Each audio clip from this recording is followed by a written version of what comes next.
amenitayarisha ili nikuje nikuinue, amenileta hapa ili nikurudishe kwa ajili ya kurudi kwa Bwana Yesu. Maana mahali Baba yuko kuna maisha mazuri,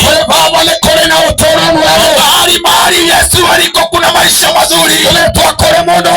Nimetumwa kwa ajili yako mtu wa Mungu, na nina furaha maana nimetumwa. Ile kazi ambayo Mungu atafanya maana ile neno Mungu atafanya ni kwa sababu ya moyo wako, ni kwa sababu ya maisha yako. Mungu na akakubariki, Mungu na akakutende mema katika jina la Yesu. Nakukumbuka moyo kwa ajili Mungu alimuumba mwanadamu, akamuumba kwa mfano wa Mungu. Hiyo ndio kazi ya Mungu. Mambo haya yote tunayoyaona ni kwa sababu ya Mungu aliyefanya yote. Lakini mimi na wewe, sisi ni kazi ya mikono ya Mungu.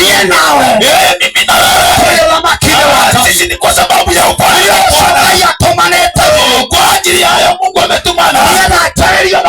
Nikaweza kuzungumza kwa sababu ya katika jina la Yesu. Maandiko yanasema ya kwamba Mungu akamweka Adamu na Eva katika shamba la Edeni, akawaambia nimewapatia mamlaka kula chochote ambacho matunda yako yako, lakini katika mtu wakati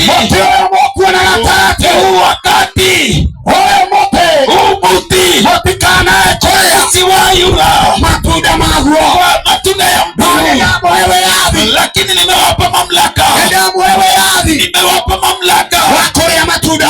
kukula matunda yetu, lakini mti huu hata kivuli chake, hata kivuli cha mti huu mtiwahi kubali iweze kuwafunikia.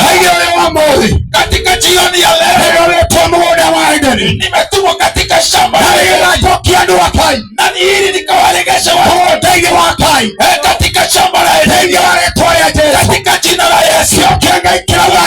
Bwana anasema naye Mungu alikuwa anatembea ili akaja wakaangalia wakati jua linachomoza. Nashukuru Bwana hata wakati huu katika hili shamba ninaona jua.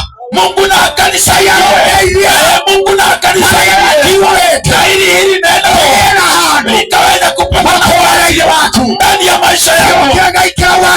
Mungu nasema na wakati Mungu alipokuwa na watu walihisi Baba wameingia